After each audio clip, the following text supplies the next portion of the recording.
হাওড়ার ৫০ নম্বর ওয়ার্ডের বিরাডিঙি অঞ্চলের ভীমবাবুর পুকুর।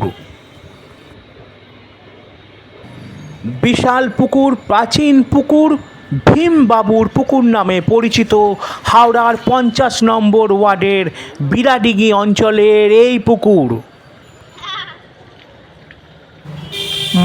ময়লা আবর্জনা ফেলে ফেলে এই পুকুরটি আজ ডাস্টবিনে পরিণত।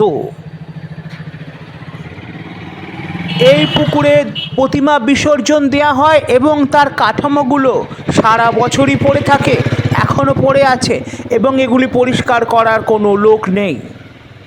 অবহেলা, অনাদরে একটা বিশাল পুকুর, যেটিকে সংস্কার করলে মানুষ ব্যবহার করতে পারত, স্নান করতে পারত এবং দৈনন্দিন কাজকর্ম ইত্যাদি এই পুকুর থেকে করতে পারত, সেটি এখন অবহেলা, অনাদরে এলাকার একটি ডাস্টবিনে পরিণত হয়েছে।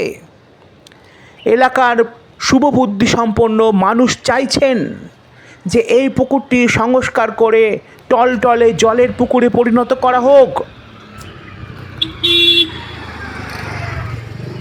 হাওড়ার ৫০ নম্বর ওয়ার্ডের বিরাডিঙি অঞ্চলের ভীমবাবুর পুকুর। অবহেলা, অনাদরে একটা পুকুর তিলে তিলে শেষ হয়ে যাচ্ছে। এলাকার ডাস্টবিনে পরিণত এই পুকুর।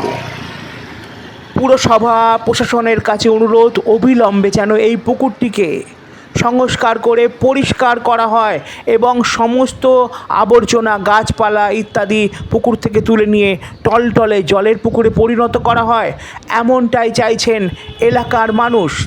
কিন্তু ভয়ে ক্যামেরার সামনে আসতে তারা পাচ্ছেন না।